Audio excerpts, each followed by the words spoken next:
Students, तो आज हम लोग करेंगे एक्सरसाइज 3.6 से क्वेश्चन नंबर 2 के ऑल 3 पार्ट्स एक सिंगल वीडियो में। इसी वीडियो में कंप्लीट करेंगे पूरे क्वेश्चन नंबर 2 को। तो चलिए फर्स्ट पार्ट से स्टार्ट करते हैं। उससे पहले देखते हैं कि क्वेश्चन में क्या है। Formulate the following problem as a pair of equation and find their solution. ये जो आपको प्रॉब्लम दिया हुआ है उससे पेयर ऑफ इक्वेशंस बनाने हैं एंड फिर उसके सॉल्यूशन फाइंड करना है। चलिए रीड करते हैं। Ritu can row down stream 20 kilometre in 2 hours and up stream 4 kilometre in 2 hours. Find her speed of rowing in still water and the speed of the current. इस question को समझने से पहले हम लोग समझते हैं कि down stream and up stream क्या होता है। तो देखिए ये है बोट और यहाँ पे ये स्ट्रीम है। तो अगर स्ट्रीम का डायरेक्शन इस तरफ होगा और बोट की डायरेक्शन उसके ऑपोजिट साइड, तो कौन सा स्ट्रीम होगा? ये होगा अप स्ट्रीम। हो गया अप स्ट्रीम। अब देखिए डाउन स्ट्रीम क्या होता है। अगर स्ट्रीम का डायरेक्शन इस साइड है और बोट का डायरेक्शन भी सेम डायरेक्शन में है तो क्या हो जाएगा? ये हो जाएगा डाउन स्ट्रीम। डाउन स्ट्रीम हो गया। अब यहाँ पे समझते हैं कि क्या है। रितु जो कि डाउन स्ट्रीम जाती है 20 किलोमीटर तक 2 घंटे में, डाउन स्ट्रीम अगर जाती है तो, एंड अप स्ट्रीम अगर जाती है तो 2 घंटे में सिर्फ 4 किलोमीटर ही जा पाती है। तो यहाँ पे पूछा गया कि find her speed of rowing in still water. मतलब इस बोट का जो स्पीड है स्टिल वाटर में, मतलब कि उसमें जो करंट का स्पीड, मतलब ये जो आपका लहर का स्पीड नहीं होगा। लहर मतलब ये स्ट्रीम का स्पीड नहीं होगा, स्टिल वाटर में कांस्टेंट रहेगा। उसमें बोट की स्पीड कितनी होगी और बताना हमें स्पीड ऑफ करंट, वो जो लहर होगी उसकी स्पीड कितनी होगी। तो यहाँ पे हम लोग लिख लेते हैं कि let the speed of boat in still water be x kilometre per hour. Still water में बोट की स्पीड को हम लोगों ने क्या माना है? x kilometre per hour and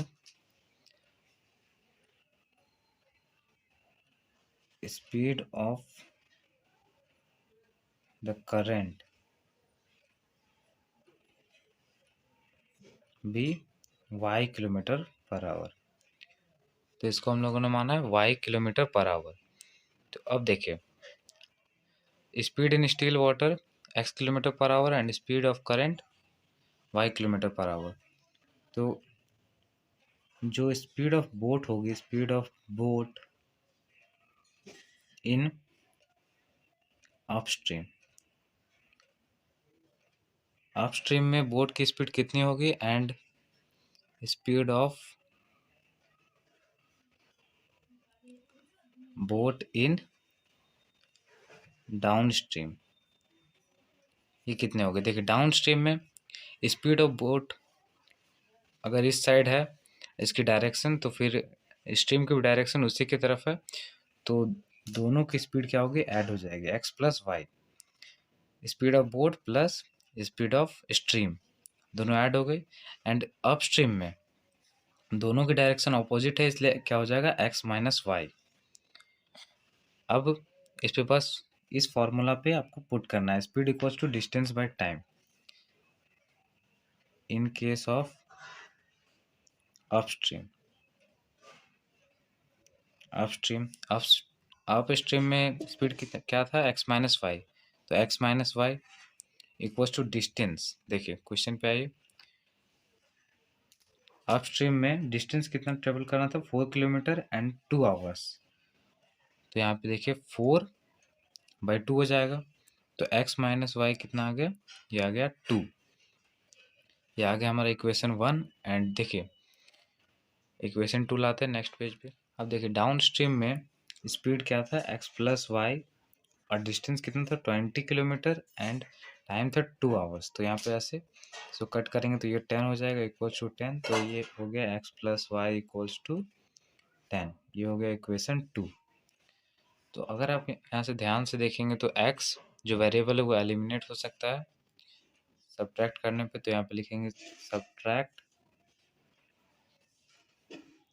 equation 1 from 2 we get. तो देखिए x plus Y equals to 10 है and x minus Y equals to 10। Subtract करेंगे तो साइन चेंज, सॉरी यहाँ पे 2 होगा, साइन चेंज हो गया। तो देखिए यहाँ पे ये कट हो गया एंड ये y प्लस वाई 2y और 10 माइनस 2 8। y इक्वल्स टू कितना आ गया 8 by 2 equals to 4 and y अगर 4 आ गया तो x plus Y equals to 10 है और x क्या होगा 10 माइनस वाई। तो 10 माइनस 4 इक्वल्स टू x हो गया 6। तो x आ गया हमारा 6 एंड y आ गया 4। तो इससे क्या पता चलता है so speed of boat in still water equals to 6 kilometre per hour and speed of current equals to 4 kilometre per hour. तो इसी के साथ फर्स्ट पार्ट कंप्लीट हो गया। चलिए सेकंड पार्ट करते हैं। ये रहा हमारा सेकंड पार्ट। तो चलिए देखते हैं इसमें क्या है। 2 women and 5 men can together finish an embroidery work in 4 days, while 3 women and 6 men can finish it in 3 days. Find the time taken by one woman alone to finish the work and also that taken by one man alone. तो इसमें देखिए 2 women and 5 men मिलकर एक काम करते हैं embroidery का। Embroidery मतलब कि कढ़ाई का, जो कपड़े पे प्रिंट बनाया जाता है हाथों से, उस काम को करते हैं 4 दिन में। एंड 3 वुमेन एंड 6 मैन मिलकर उस काम को करते हैं 3 दिन में। तो हमें बताना है कि एक वुमेन अकेले उस काम को कितने दिन में कर पाएगी एंड एक मैन उस काम को अकेले कितने दिन में कर पाएगा। तो यहाँ पे हम लोग क्या लिखेंगे, let the time taken by one women be X days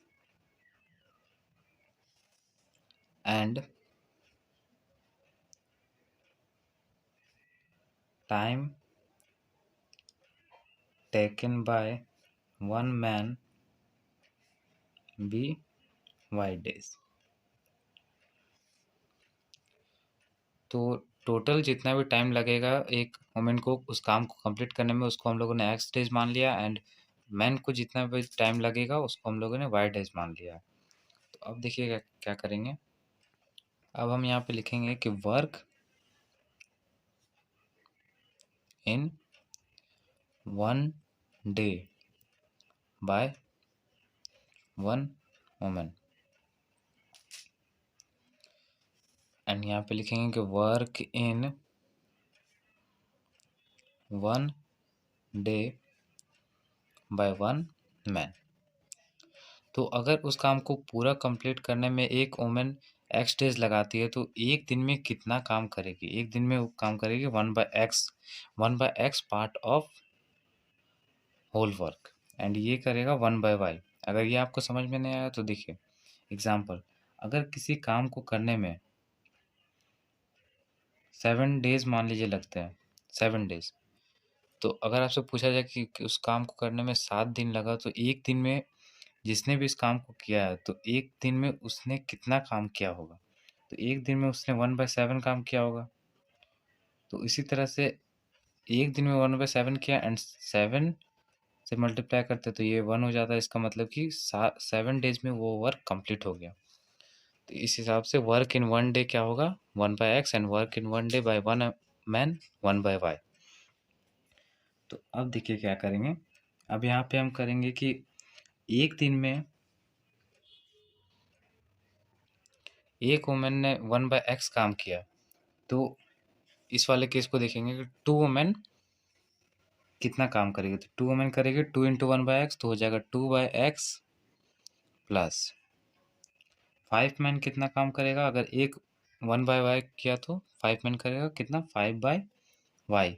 5 into 1/y हो रहा है, 5 इंटू 1/y तो 5/y हो गया। एंड यहाँ पे 4 डेज है तो इसको हम लोग लिख लेंगे 1/4।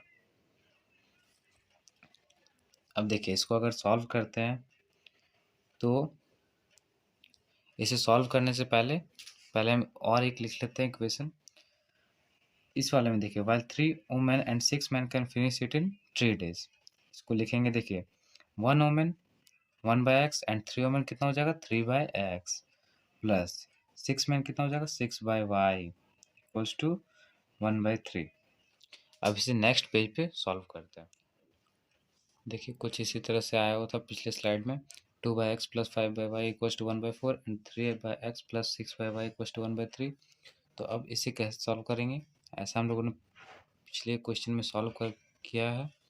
तो यहाँ पे हम लोग मानेंगे let the 1/x be a and 1/y be b। तो जब हम लोगों ने इस तरह से मान लिया तो ये क्या हो जाएगा, 2/x हो जाएगा 2a एंड 5 हो जाएगा 5b equals to 1/4।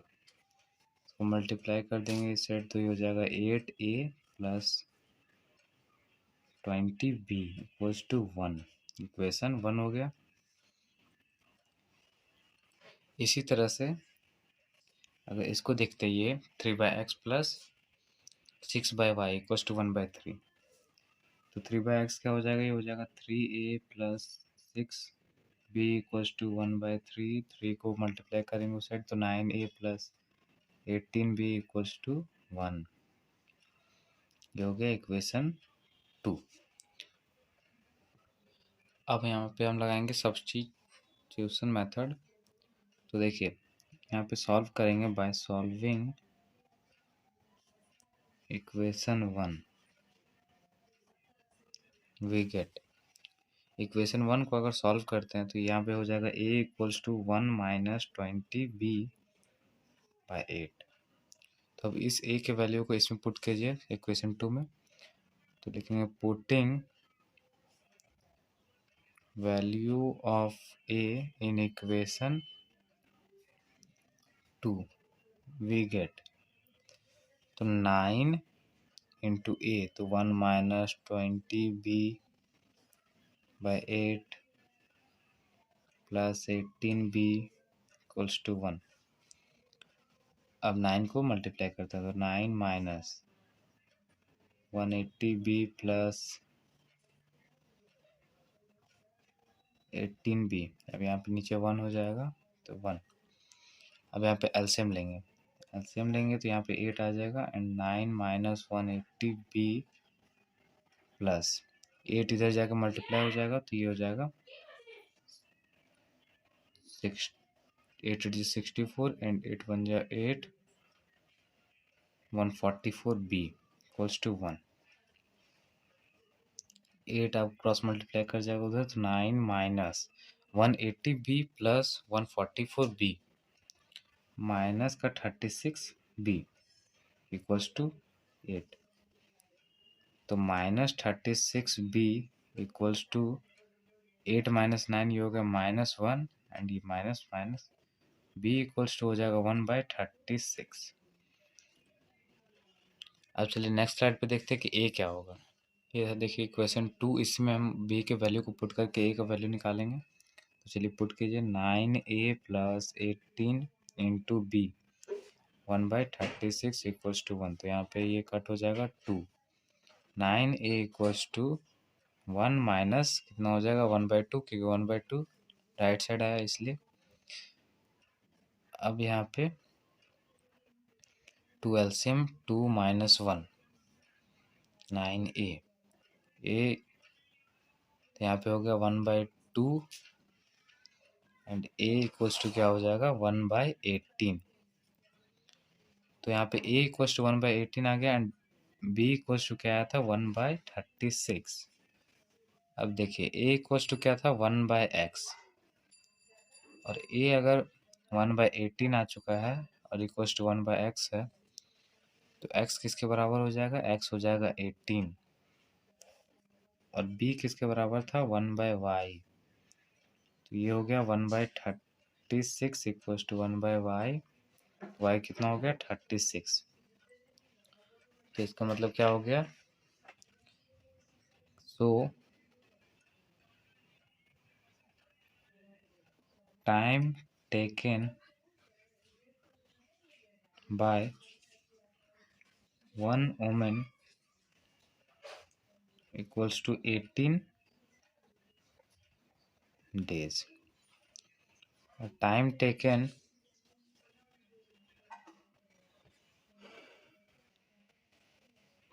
Bye one man equals to 36 days। तो यहाँ पे सेकंड पार्ट भी कंप्लीट हो गया। चलिए थर्ड पार्ट करते हैं। ये रहा आपका, देखिए थर्ड पार्ट। चलिए देखते हैं इसमें क्या है। Ruhi travels 300 kilometre to her home partly by train and partly by bus. She takes 4 hours if she travels 60 km by train and the remaining by bus. If she travels 100 km by train and the remaining by bus, she takes 10 minutes longer. Find the speed of the train and the bus separately.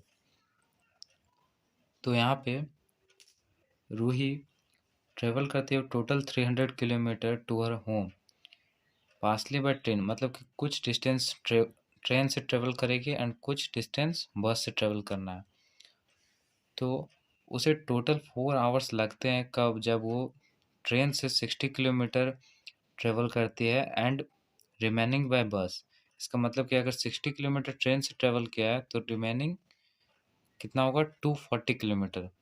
240 kilometre बस से travel करने पे and train पे से 60 kilometre travel करने पे उसे total कितना लगता है 4 आवर्स। एंड दूसरे केस में अगर वो ट्रेन से 100 किलोमीटर ट्रेवल करती है एंड रिमेनिंग बाय बस, इसका मतलब कि 200 किलोमीटर बस से ट्रेवल करने पे उसे टोटल 4 आवर्स 10 मिनट्स लगते हैं। यहाँ पे लिखा हुआ है 10 मिनट्स लॉन्गर, मतलब इस वाले केस से 10 मिनट्स ज़्यादा। तो हमें बताना है speed of the train and speed of bus. तो यहाँ पे हम लोग लिखेंगे let the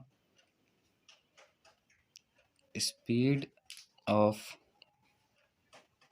bus be x kilometre per hour and speed of train be y kilometre per hour.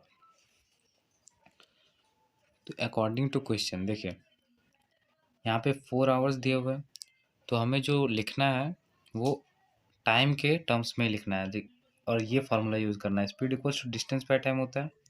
तो time equals to distance by speed, time equals to distance by speed use करना है। देखिए अब ट्रेन 60 किलोमीटर चली, तो जब train की speed y है और 60 किलोमीटर चली है तो टाइम कितना लगेगा। टाइम देखिए कितना लगेगा, टाइम लगेगा डिस्टेंस बाय स्पीड। तो डिस्टेंस कितना है 60 बाय स्पीड कितना है y, ये इसका टाइम आ गया। एंड द रिमेनिंग, तो रिमेनिंग कितना होगा 240, तो प्लस कीजिए 240 बाय स्पीड ऑफ बस x। तो ये इसकी स्पीड आ गई बस की। दोनों के टाइम को मिलाकर कितना टाइम लगा था 4 आवर्स। अब सेकंड केस में ट्रेन से कितना ट्रेवल किया गया है 100 किलोमीटर, तो 100 बाय y, ये एक टाइम आ गया। अब उसके बाद बस से रिमेनिंग, तो रिमेनिंग कितना था 200 बाय x और टाइम कितना लगा था 4 आवर्स 10 मिनट्स। तो अब यहाँ पे क्वेश्चन आता है कि 4 आवर्स 10 मिनट्स कैसे लिखेंगे। तो यहाँ पे देखिए रफ में देख लीजिए 60 मिनट इक्वल्स टू कितना होता है 1 आवर। यहाँ पे एक सीखने वाली भी चीज़ है, कन्वर्ट करने के लिए देखिए easy method 6 into 10 minute equals to 1 hour होता है। तो 10 मिनट इक्वल्स टू कितना होगा, ये 6 उस साइड चल जाएगा तो ये हो जाएगा 1/6 आवर हो गया। तो यहाँ पे था 4 आवर्स 10 मिनट, तो 4 प्लस 1 10 मिनट को किस तरह लिख सकते हैं आवर्स के टर्म्स में 1/6। तो अब ये हो जाएगा 24 प्लस 1/6, तो ये हो गया 25/6। तो यहाँ लिख सकते हैं 25/6। अब देखिए इसे सॉल्व कैसे करेंगे। तो हम जानते हैं कि let the 1/x be A and 1/y be B. तो इस तरह से लिखेंगे तो ये क्या हो जाएगा 60b plus 240a equals to 4। ये हो गया हमारा इक्वेशन 1 हो सकता है। लेकिन देखिए अगर इसे आप रिड्यूस करना चाहते हैं तो रिड्यूस भी हो जाएगा। तो चलिए रिड्यूस कर ही देते हैं। इधर से 4 कॉमन लेंगे तो ये हो जाएगा 15b प्लस 60a, इधर 4 तो ये कैंसिल हो जाएगा 15b plus 60a equals to 1। Equation 1 हो गया। अब देखिए इसको किस तरह लिख सकते हैं 100b plus 200a equals to 25/6। इधर से अब अगर 5 कॉमन ले लेते हैं तो ये हो जाएगा 20b प्लस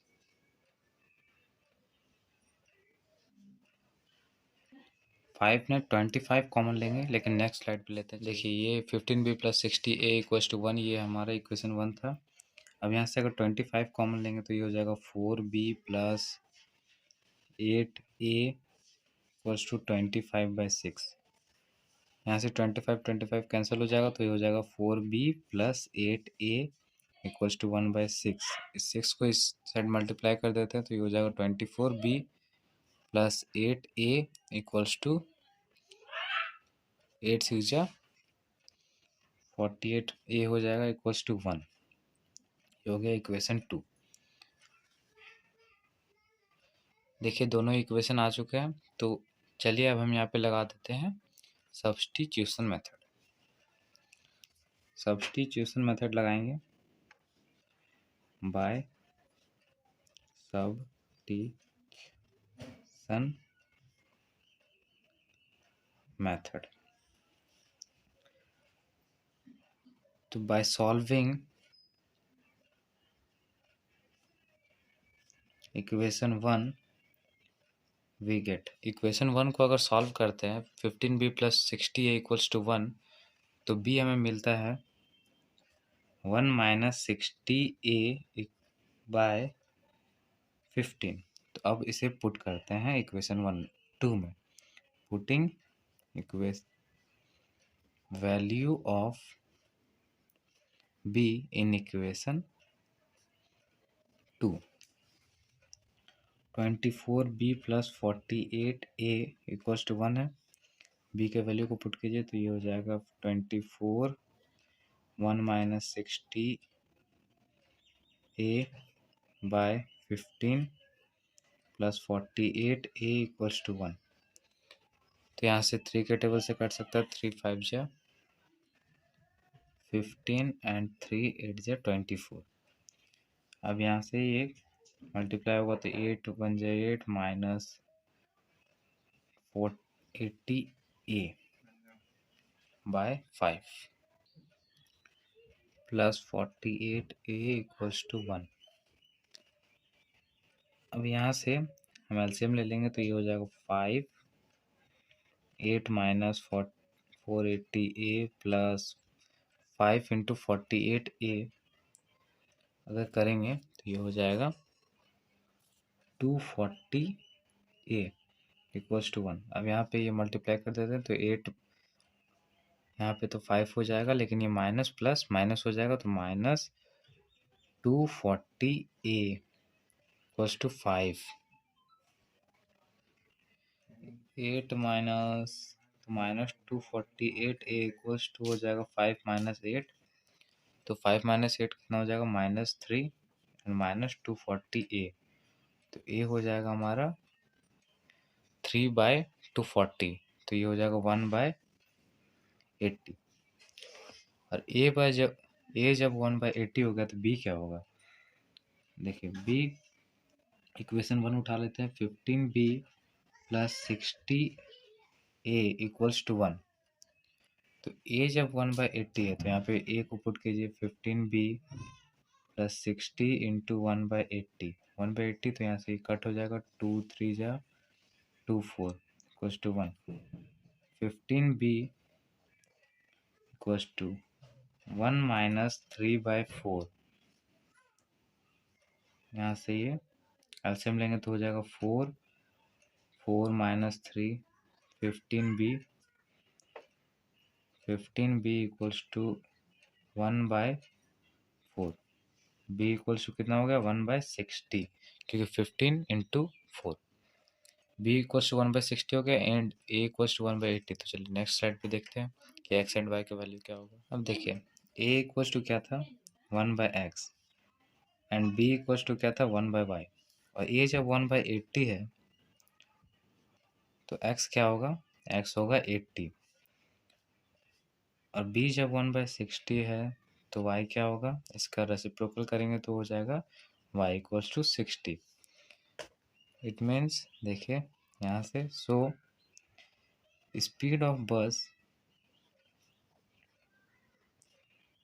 को हम लोगों ने क्या माना था x किलोमीटर पर आवर। तो स्पीड ऑफ बस क्या हो गया 80 kilometre per hour and speed of train क्या हो गया 60 किलोमीटर पर आवर। तो यहाँ पे थर्ड पार्ट कंप्लीट हो गया और इसी के साथ सेकंड क्वेश्चन भी कंप्लीट हो गया 3.6 से। तो चलिए मिलते हैं एक्सरसाइज 3.7 में। Thank you.